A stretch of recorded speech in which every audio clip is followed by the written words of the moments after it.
Margaret. It's just wonderful to be here and, oops, there we go. You can see everyone. So yeah, thank you for your talk about grief, and thank you for your talk about guideposts. So I want to say something before I ask for questions about Jijong Bosol chanting when someone has died, because that is also a kind of a guidepost. It's a kind of a, sort of like a column of steadiness.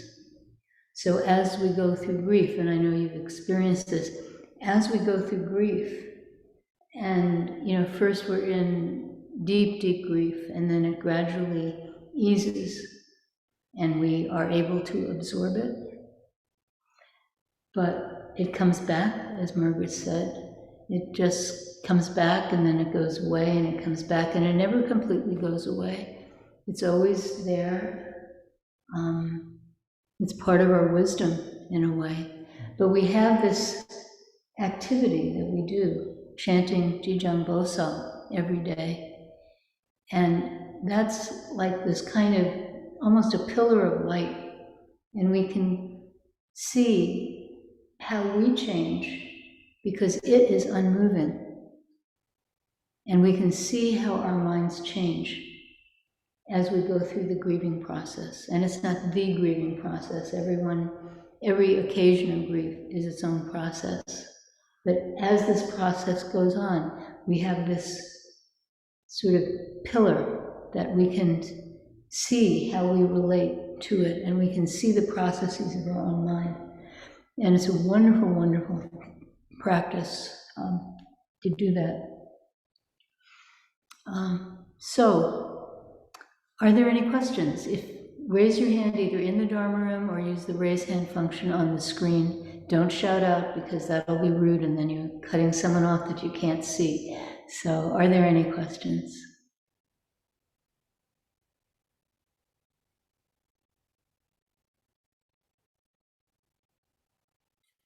Okay, Alejandra.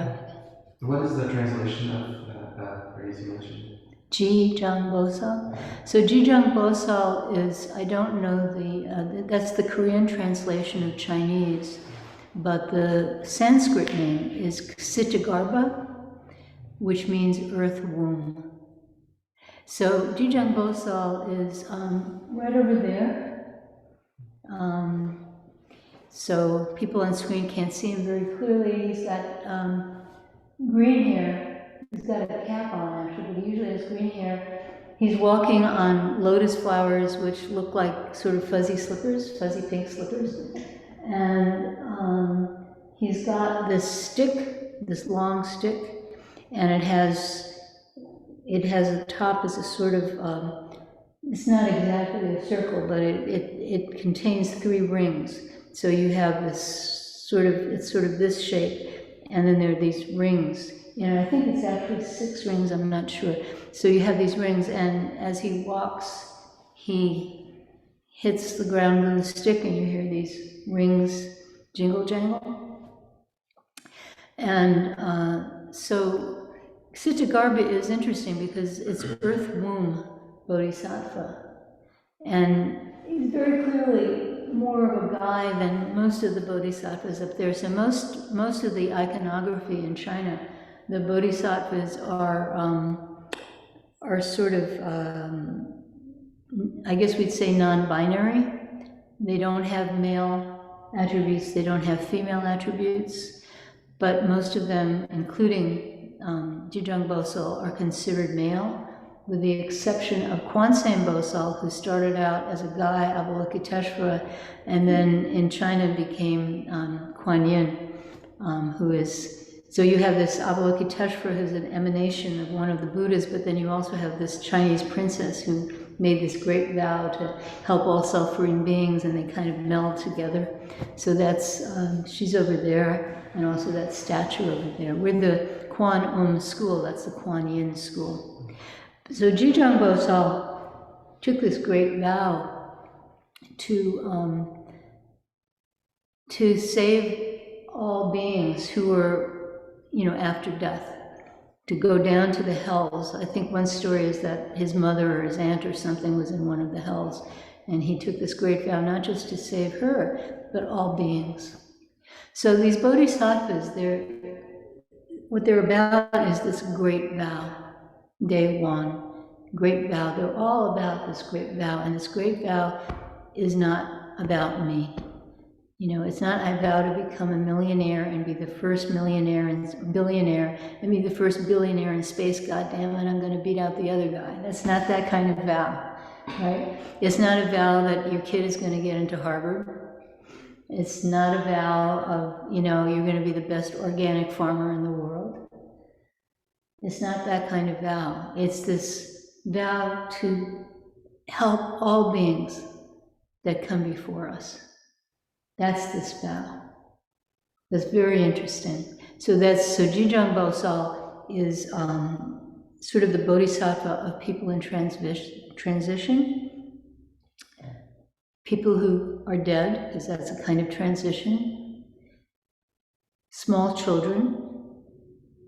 You'll often see Jijong Bosol with a small child clinging to him, travelers, and we have one in the room here, firefighters. So, so those are sort of the four, because those are sort of transitional. Firefighter, I guess, is a transitional occupation, right? You're always going into fires and coming out of them, hopefully. And I guess pregnant women also.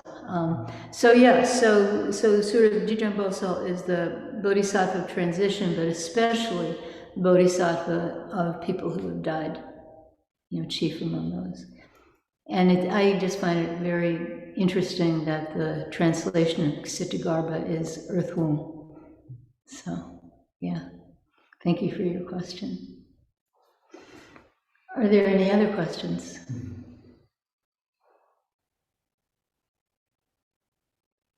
Yes. There was another, you know, we did this class on the Avatamsaka Sutra. Mm-hmm. There was another Garbha in the Avatamsaka Sutra. That's Tata Garbha, that's Buddha nature. Yeah. Thank you for reminding me, because all that went. Or maybe it's Tata Garbha. I can never remember how many T's it has. It's not the same. Tata Garbha. Yeah, it's a different Garbha. No, I think it's the same. I think womb is also seed. Mm-hmm. So the seed of Buddhahood. So yeah, right. Okay. Any other non-technical questions? We've had all these technical questions. Are there any other questions? Like, what is the meaning of life, or what stock should I buy, or, you know.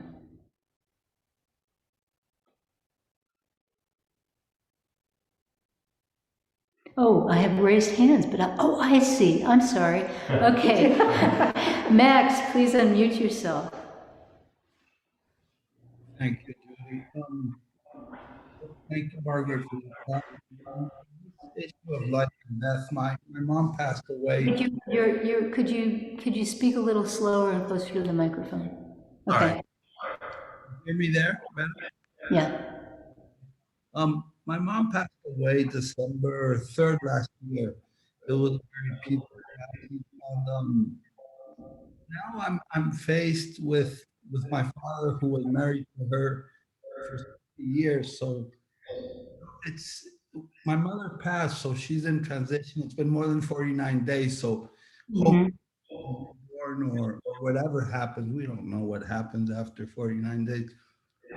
But what do we do, or how are we just present for those who are left behind? Because it's hard to deal with loneliness. When I talk to my father on video conference, he's basically sitting on the sofa all day. He's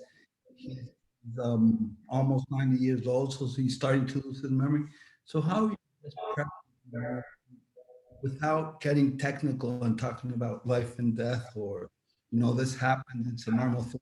How are you just there and just keep them company, even if it's via video conference? You know? Yeah, it's harder over video. How long did you say your parents were married? It got garbled.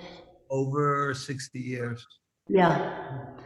So you're married that long, you're one being. Even if you fight all the time, you're still one being. And then it's like somebody just cut off half your body and threw it away.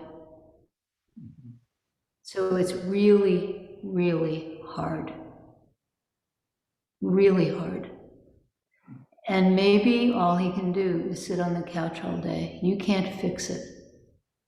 You can't fix it. Even if you were there, you could not fix it.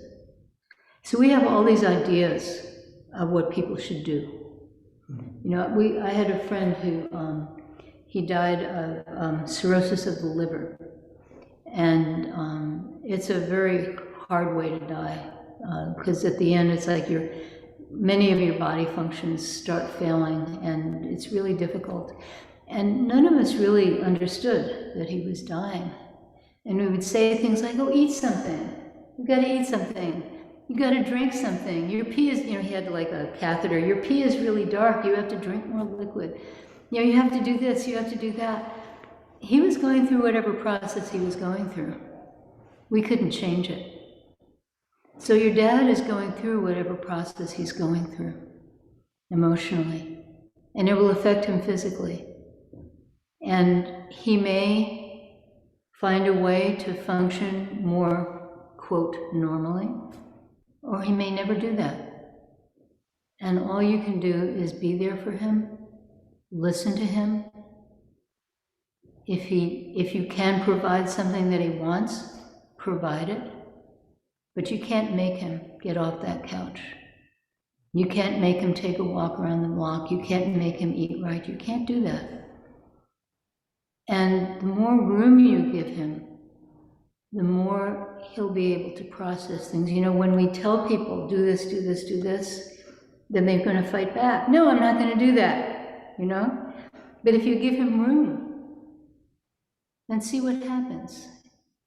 And maybe he'll die very soon. That often happens when people are married a very long time and one of them dies. Very soon the other one dies. And that's just how it is. Or sometimes people do say, oh, now I know how to go on. But be there for him, give him room. Don't tell him anything about Buddha, Dharma, or life or death, or for God's sake, don't preach. Just listen to him and be with him, you know? He's 90 years old. He's earned whatever thing he wants to do, right? So yeah, great good luck. It must be so hard being so far away from him. So great good luck. All he's asked us for me to call him twice a day. Yeah, you can call him twice a day. That you can do. To see my face on the video conference. Exactly, exactly. That's what you can do. Maybe he wants you to read to him or sing to him or whatever. Who knows? Yeah, just give him what he wants. Thank you. And Malik, you had a question. Yeah, my question has gotten more complicated as can you hear me okay? Yes. Somebody brought up a question, or I saw something on a YouTube channel recently. The question being, if there was a pill for immortality, let's say something that stopped the aging process. Obviously, you know, accidents happen, things like that. But if you could stop at least the aging process, would you do it? So that's kind of part one of my question, and why or why not. But, you know, the flip side is, at least my intuition sometimes is that if you want to help someone, you want to prolong their life, you want to, if they're sick, you want to make them better. If they're, you know, potentially deathly sick, you want to save them or get them to a doctor that can save them.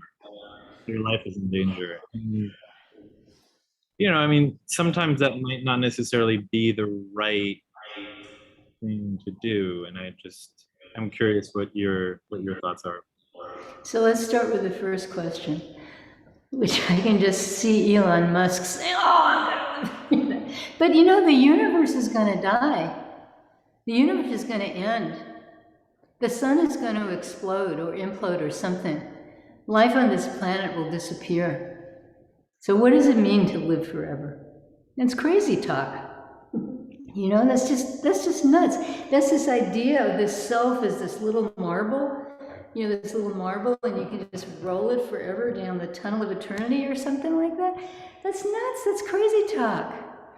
You know, we are just this totally disorganized bunch of cells, and we have creatures inside us, all this bacteria and viruses and stuff inside us. I think we're mostly non-human cells, right? You know, and it, you know, everything, it's amazing that anything holds together. Half the time it falls apart, and eventually it definitely falls apart, right? So what is this craziness? It's just crazy talk. You know, whatever happens, that's what it is. And there's no point to make it something else. So yeah, so just, and aging isn't that bad. Is it that bad? All us people here are getting old. I see at least 2, maybe 2.5 of us. I don't know, do you consider yourself old? So anyway, yeah, you know, it's like, it's just what happens.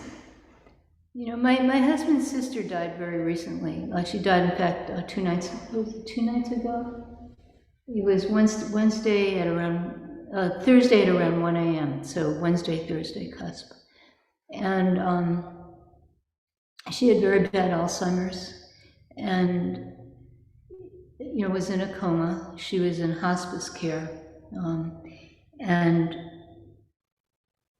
you know, at a certain point, when someone is dying, most of the time, not all the time, but most causes of death, they cause this kind of very labored breathing. What's the name of it? Do you know? Agonal breathing. Pardon? Agonal breathing. Agonal breathing. Yeah, it was just like the word agony. And it sounds horrible. You know, death rattle, it's sometimes called. And it sounds just horrible. And you know, her daughter and son were with her for most of her daughter was with her for like the last week of her life. She slept there. She just stayed with her constantly, and the son was there a lot. And one of her sisters came in, and you know, listen to that. They were just like, oh my God, we want to ease her. We want to ease her pain. And it's like, we don't know that she's in pain. That's just how she's breathing. That's just what happens when you die and it involves respiration, that you have this kind of breathing. So that's just, you know, I hate that saying it is what it is, but it is exactly what it is. And we project because we know if we were breathing like that, we would be freaking out. But I don't know, you know, what was going through whatever mind she had at that point. And not just because she had Alzheimer's, but, you know, at that point in your life, I don't know what kind of mind you have. I don't know what you see, what you hear, what you're aware of, what kind of thoughts you have. And if it happens to me, if that's how I die, I won't be able to tell anyone, hey, this is what it's like, you know? I'll just be out there floating away on my little boat, you know? So yeah, so that first question is just like this total misunderstanding of what we are. I mean, yeah, you pop this immortality pill, that means all your bacteria will live forever, all your viruses will live forever, all your mitochondria will live forever. You know, what does that mean? Your blood cells won't regenerate themselves? I mean, this is crazy talk. So let's not talk crazy. Okay, that's the first thing. And now I've already forgotten what the second thing was. Can you remind me what the second thing was? Well, you addressed it, actually. The second thing, relatedly, is that, you know, we Yes. want to extend life to a certain point, and, you know, like you said, we project our own suffering onto somebody else, and sometimes maybe that's not the best course of action if we want to help the person dying.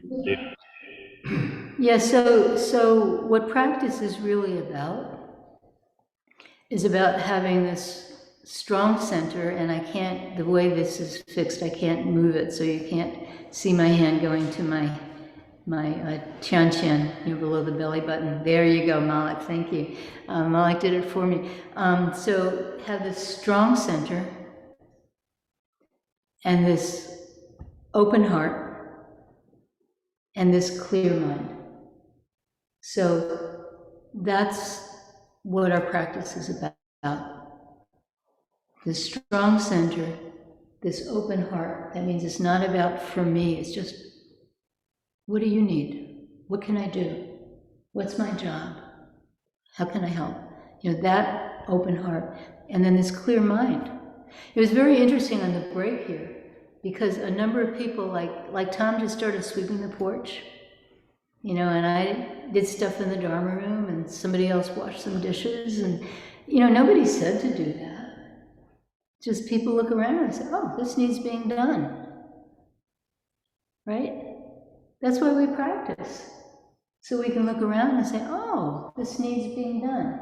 The new people are off the hook because you don't know where things are and how things work around here, so you don't have to worry. But the rest of us, so that's the point of practice. And then when we're with people who are in these sort of extreme conditions, whatever kind of condition, we can hopefully do a better job of really recognizing it for what it is, and not as you say, Malik, not what we project it to be. So that's this don't know mind. This don't know mind is this mind that just looks, wow, what is this? What is this? What is this? Not, oh, you're breathing like that. You must be having a hard time. Let me, do this, this, this, and this. I remember what my grandfather, my mother's father, he actually committed suicide by taking an overdose, and then he changed his mind and he woke his wife up, and he said, get me to the hospital, and it was too late to save him. And he's in the hospital, and of course all the relatives are around, not the kids, I wasn't there, but my father, my mother, his other kids and their spouses, and they were all clustered in the bed. Oh, what can we do? What can we do? What can we do? My father says, it's hot in here, I'm going to open the window. You'll feel better if I open the window. And my grandfather, who had this really wonderful, no bullshit mind, just looked at me and said, what good is that going to do? So, to instead of getting the thing of, to just look at this person here. What do they actually need? What do they want? Not what they want, that kind of, but what is going to fill that space in their life that needs to be filled right now? Or what needs to be emptied in that, in that space in their life? It's really what Max was talking about with his dad. And so that mind, that's, Zen Master Sung San always said, the purpose of Zen practice is to wake up and help this world. And it's not that you wake up first and then you help this world, because then you'll never get around to helping the world. They grow together. They just grow together. So yeah, this strong don't know mind that doesn't impose any kind of set of values or idea or anything like that. This really strong don't know mind. And this strong center, this strong practice. That's the whole point. That's what it's about. So thank you for your question. Are there any other questions? Yes. So as your practice has continued, would you say that, all kinds of situations and other people's actions appear, would you say that you've discovered that the right thing to do is nothing in more situations than used to be the case, or how you used to perceive it? I have no idea what the right thing to do is. If you think in terms of the right thing to do, then you're screwed. Just in this moment, you act. It's like walking on the floor. One foot, and the other foot, the other foot, the other foot. Unless you're recovering from an injury, your left foot doesn't say, oh, what's the right thing to do? Should I go up? Should I go down? Heel first, toe first, right? It's just steps. And then your other foot, steps. And maybe with practice, maybe we're more able to do that. Instead of trying to figure out what's the right thing, what's the right thing. I have no idea if anything that I do is the right thing to do. It's just what I do, right? And I just hope that it's helpful. I don't know in advance. A lot of times you think you're being helpful and you discover you're not. Right? Especially if you're a parent, you really learn that, right? So yeah. So don't think in terms of that. Just think in terms of strong center, open heart, clear mind. Don't know. Think in those terms. And then the love and the compassion, they just arise naturally. Compassion is not a feeling, it's what you do. If you feel compassionate already, that's not compassion, because your feeling got in the way. So you're just reaching out when someone needs you to reach out, and stepping away when someone needs you to step away. And it's non-trivial. It's really non-trivial. And anyone who thinks they've got it, I got it, they're deluding themselves. So yeah. Thank you.